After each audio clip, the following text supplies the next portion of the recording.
Yeah, this is our last goodbye. It's a hell of an amen. One hell of an amen.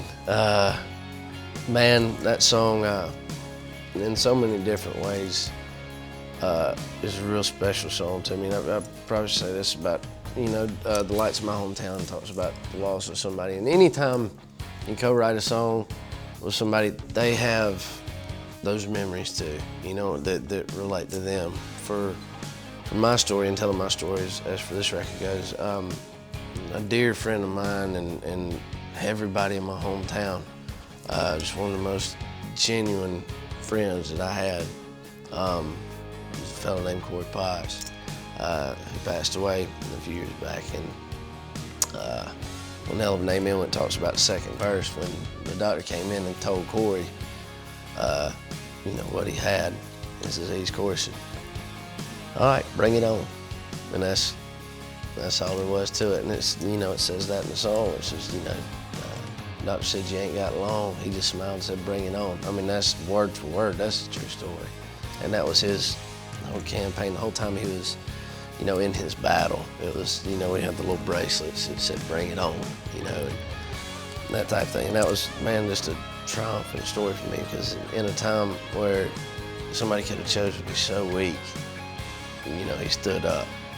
And, it's a reflection too, in The Lights of My Hometown, as far as that one goes, of how, like a small town, you got your cliques and you got your rumors and your drama, but when you have a serious situation, I think it's just amazing to me to watch all those people come together, really, stick together and fight towards a common goal and the common good.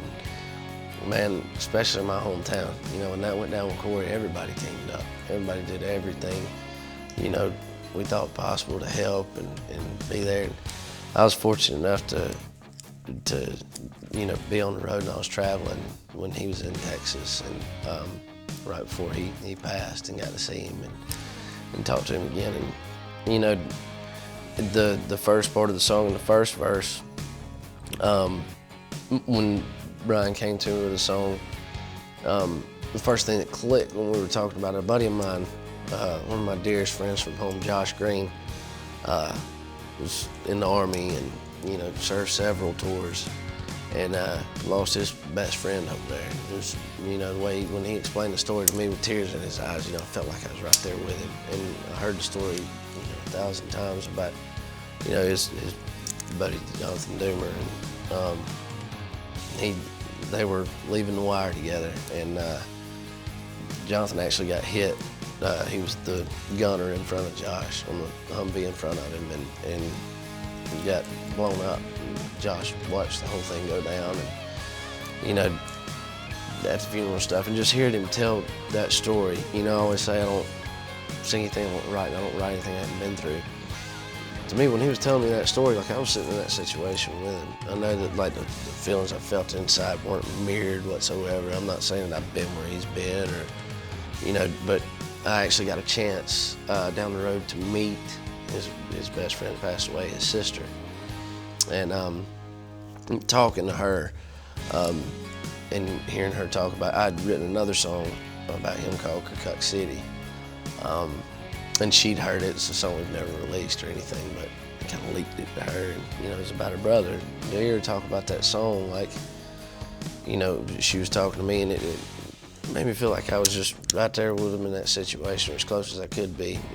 Hearing the passion and the emotion in her voice and in Josh's voice when they're telling me about this guy. I just wish I could have met him, And so that's where, Mom and Dad dressed in black. I had that conversation with her. It's like, I'm putting yourself in somebody else's shoes. And I always say before we play that song live,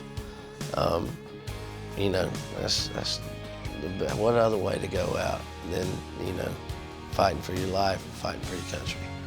It's a blaze of glory. And though I'd much rather have those people with me, I don't think they'd have had it any other way, given the circumstances. With the cards they were dealt, I think, they went out the only stand-up way possible.